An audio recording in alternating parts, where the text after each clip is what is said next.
आलसी ब्राह्मण की कहानी। एक बार की बात है, एक गांव में एक ब्राह्मण रहता था। वह सुबह उठता, नहाता, पूजा करता, खाना खाता और फिर सो जाता था। उसके पास किसी भी चीज की कमी नहीं थी। एक बड़ा खेत, खाना पका कर देने वाली एक सुंदर सी पत्नी और 2 बच्चों का अच्छा परिवार था।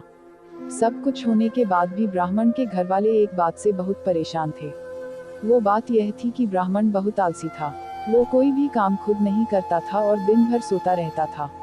एक दिन बच्चों का शोर सुनकर ब्राह्मण जाग गया और उसने देखा कि उसके दरवाजे पर एक साधु महाराज आए हैं। ब्राह्मण और उसकी पत्नी ने साधु महाराज का स्वागत किया और उन्हें भोजन कराया। भोजन के बाद ब्राह्मण ने साधु की खूब सेवा की। साधु महाराज उनकी सेवा से बहुत प्रसन्न हुए और उन्हें वरदान मांगने को कहा।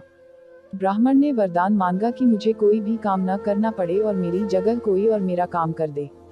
तब साधु उसे वरदान में एक जिन देते हैं और साथ में यह भी कहते हैं कि जिन को हमेशा व्यस्त रखना। अगर उसे काम नहीं दिया तो वो तुम्हें खा जाएगा। वरदान पाकर ब्राह्मण मन ही मन बहुत खुश हुआ और साधु को आदर के साथ विदा किया। साधु के जाते ही वहाँ एक जिन प्रकट हुआ। पहले तो ब्राह्मण उसे देखकर डर जाता है, लेकिन जैसे ही वो ब्राह्मण से काम मांगता है, तब ब्राह्मण का डर दूर हो जाता है और वो उसे पहला काम खेत जोतने का देता है। जिन वहां से गायब हो जाता है और ब्राह्मण की खुशी का ठिकाना नहीं रहता। कुछ ही देर में जिन फिर आ जाता है और बोलता है कि खेत जोत दिया, दूसरा काम दीजिए। ब्राह्मण सोचता है कि इतना बड़ा खेत इसने इतनी जल्दी कैसे जोत दिया।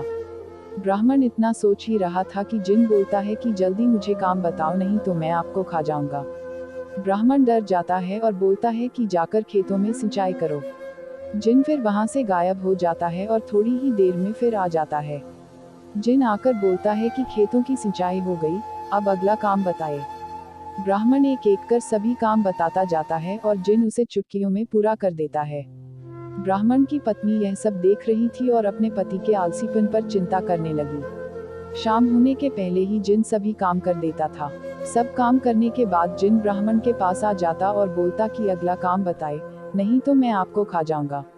अब ब्राह्मण के पास कोई भी काम नहीं बचा जो उसे करने के लिए कह सके। उसे चिंता होने लगी है और वह बहुत डर जाता है। जब ब्राह्मण की पत्नी अपने पति को डरा हुआ देखती है, तो अपने पति को इस संकट से निकालने के बारे में सोचने लगती है।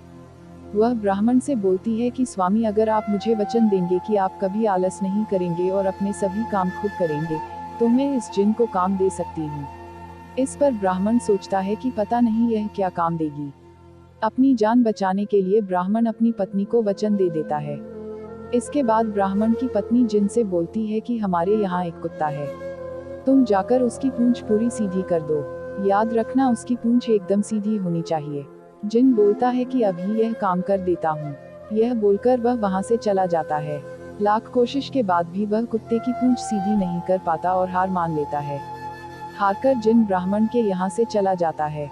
उस दिन के बाद से ब्राह्मण अपने आलस को छोड़कर सभी काम करने लगता है और उसका परिवार खुशी खुशी रहने लगता है। कहानी से सीख, हमें कभी आलस नहीं करना चाहिए। आलस करने से हम मुसीबत में फंस सकते हैं। इसलिए हमें आलस छोड़कर अपना काम खुद ही करना चाहिए।